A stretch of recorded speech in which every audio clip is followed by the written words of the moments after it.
time for number one, Ran. We both agree. Not even any real conversation about it. Kenyon Sadiq out of Oregon.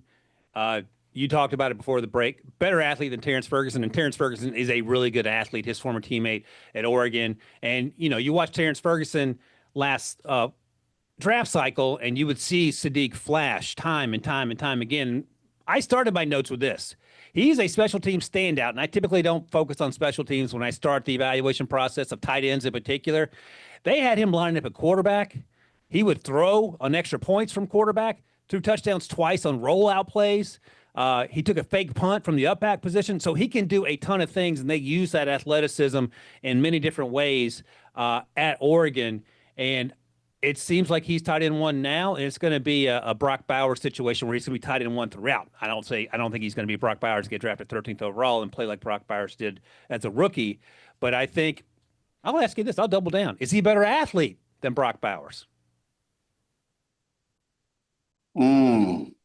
I would say no, just because I thought Brock Bowers has some special stuff, and not saying that Kenyon doesn't, but you just, in terms of being twitchy, explosive, fluid, change of direction, I thought Bowers had all of it. And like I said, Kenyon is a dynamic athlete in his own right. I just thought Brock Bowers was probably a little bit better because I think he's also faster. And I don't know, did Brock run? I can't remember if he ran or not. But I would have thought he would have been, a 4.4 guy, a high 4.4 guy coming out. But man, this guy here, he's got some special traits. And it's funny that you mentioned the special teams thing because I ended my eval and that I think he's going to be a core four special teams guy. He's going to be a starter for you on kickoff return, punt, and punt return. And, like most tight ends, well, he doesn't necessarily have the length to play wing on field goal. But again, this guy's dynamic, and it's crazy because he had to share the load, and sometimes he was the third tight end in some of their packages. And man, like you watch the tape, and as you're clicking through the plays where he's not in, it was one of those things where you're trying to find him on the screen or try to find a player on the screen. And when he's out there, you find him instantly, just in the way he looks, the way he moves. And it's like, this guy's different. So like I said, with Max Clare, if we didn't have this guy on the list, Max Clare would have easily been the guy that I was most excited about at this position.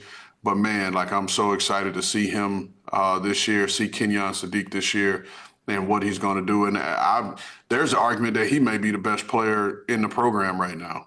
So we'll see. By the way, just as an aside, a little peek behind the curtain, when you talk about finding players on tape, shout out to TCU for wearing black on black with the uniforms and the numbers. I have no idea who's running around out there. I'm squinting and having to pause, and it takes me 3 times as long to find what I'm looking for. But in terms of Sadiq, here's something else that I wrote, and I want to get your thoughts on this. I said he was more like a running back with the ball in his hands. They use him all the time on jet sweeps and end arounds, little tap passes, and he consistently gets to the corner. Talk about some of the juice that he has. And here's something else that I put in my notes that might make you fall off your chair. I said, for some reason, he reminds me of Kadarius Toney in the quick game, and then Anquan Bolden in space because he's just trucking guys once he gets going down the field. I don't know if I've ever mentioned or anyone's ever mentioned Kadarius and Anquan in the same sentence, but that's sort of my aggregate comp for Kenyon Sadiq.